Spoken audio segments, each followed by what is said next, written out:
കൊട്ടിയൂരമ്പലം കൈലാസമായി, ഭക്തപ്രവാഹത്തിൻ ഗംഗയാറായി.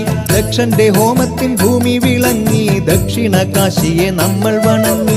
കൊട്ടിയൂരമ്പലം കൈലാസമായി, ഭക്തപ്രവാഹത്തിൻ ഗംഗയാറായി.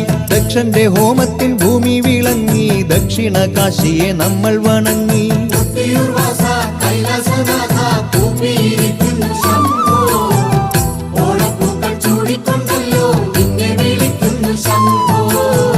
സൃഷ്ടിസ്ഥിതി സംഹാരം ചെയ്യുന്ന മൂർത്തിയല്ലോ, സത്യശിവ സൗന്ദര്യമേകും കൊട്ടിയൂർനാഥനല്ലോ. സൃഷ്ടിസ്ഥിതി സംഹാരം ചെയ്യുന്ന മൂർത്തിയല്ലോ, സത്യശിവ സൗന്ദര്യമേകും കൊട്ടിയൂർനാഥനല്ലോ. കൊട്ടിയൂർ വാസ കൈലാസനാഥ കൂപ്പിയിരിക്കുന്നു ശംഭോ, ഓണപ്പൂക്കൾ ചൂടിക്കൊണ്ടല്ലോ നിന്നെ വിളിക്കുന്നു ശംഭോ.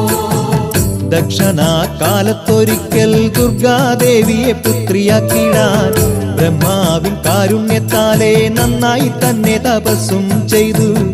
അന്നേരം ദേവിയും തന്നിൽ പ്രസാദിച്ചല്ലോ, ദക്ഷന്റെ പുത്രിയെ ഭൂമിയിൽ വന്നു പിറന്നുവല്ലോ. കൊട്ടിയൂർ വാസ കൈലാസനാഥ കൂപ്പിയിരിക്കുന്നു ശംഭോ, ഓണപ്പൂക്കൾ ചൂടിക്കൊണ്ടേ വിളിക്കുന്നു ശംഭോ. കണ്ണിനു കർപ്പൂരമായവൾ വാണുവല്ലോ, നല്ലൊരു നാമം സതിയെന്നു ചൊല്ലി വിളിച്ചുവല്ലോ. സൃഷ്ടിസ്ഥിതി സംഹാരം ചെയ്യുന്ന മൂർത്തിയല്ലോ,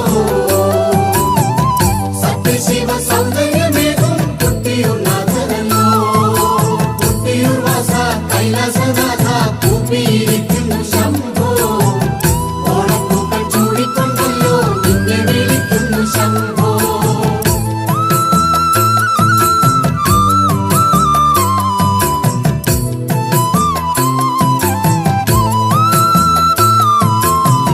കൊല്ലങ്ങളങ്ങിനെ പോകെ കന്യയായവൾ മെല്ലെ വളർന്നു, നല്ലൊരു ഭർത്താവിനായിട്ടു ദക്ഷനും